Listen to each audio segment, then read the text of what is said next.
I still hear it. That screech. Too long. Too sharp. Too human. I hear it when the night is quiet. When the wind stops. When the world holds its breath. And when I hear it, I know I was there. I know what I saw. And I know she never came back. Mama Kesi was just like everyone else. Before the whispers. Before the bird. Before she walked into the forest and disappeared, Mama Kesi was just another woman in the village. She used to laugh. She used to cook. She used to be like everyone else. Then, life took everything from her. Her husband died suddenly. Some say it was sickness, some say poison. Some even say the bird came for him first. A year later, her only son drowned in the river. They found him with his eyes open, mouth full of water. That's when she changed.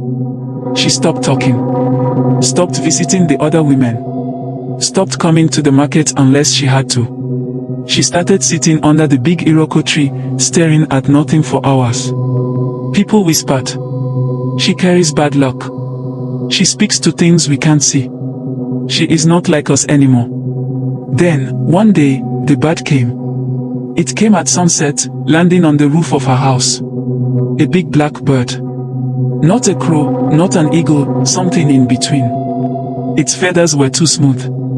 Its eyes were too yellow. It never left her side. When she went to fetch water, it sat on a tree nearby. When she walked to the market, it followed, hopping from roof to roof. When she sat outside her house, it perched above her, watching.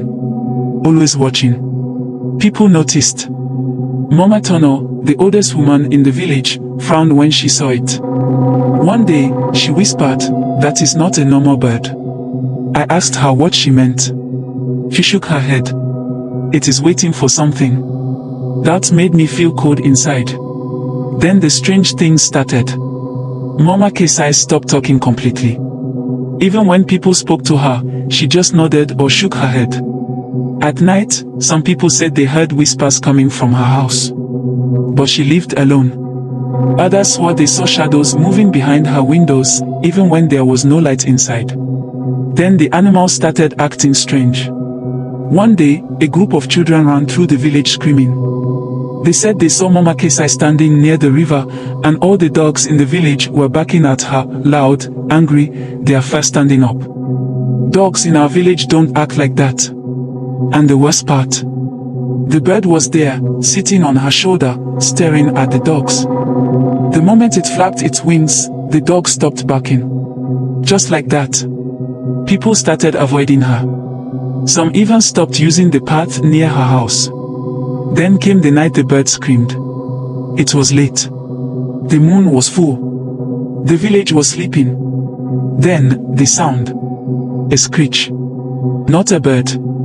Not an animal. Something else. I sat up in bed, my heart pounding. Then came a second sound. A door slamming open. I ran outside. Others did too. We all saw it. Mama Kesi's door was wide open. She was standing in the doorway. Her eyes were too wide. The bird was on her roof, its wings stretched out. And then, she spoke. Just a whisper. But we all heard it. It's time. She turned and walked toward the forest. The bird flew ahead of her, leading the way. Nobody followed. Nobody stopped her. Because deep down, we all knew. She wasn't coming back. In the morning, the men went looking. They searched for hours. Nothing. Then they found something. Hanging from a low tree branch was her dress. Torn. Like something had pulled it off her. And beneath the tree, feathers. Black feathers. The men didn't say anything. They just turned around and walked back to the village. Nobody asked them what they saw. Nobody wanted to know. After Mama Kesi disappeared, the village felt different. Quieter. At first, people were relieved. The bird was gone. The strange thing stopped. But the feeling never left. The forest felt closer, even though it hadn't moved. Nobody touched Mama Kesi's house. People walked faster when they passed by. Then, the dream started. First, it was just a few people. They dreamed of a woman standing in the trees, her back to them. But when they called out, she turned too fast. Some said they saw yellow eyes watching them from the dark. Then, one night, Bobasu, the strongest man in the village, went into the forest and never came back. The next morning, his wife found feathers outside their house. The village chief made a decision that day. He gathered the elders, and together, they burned Mama Kesi's house to the ground. They said nothing. Just watched the flames rise. And from deep inside the forest, we all heard it. A long, sharp screech.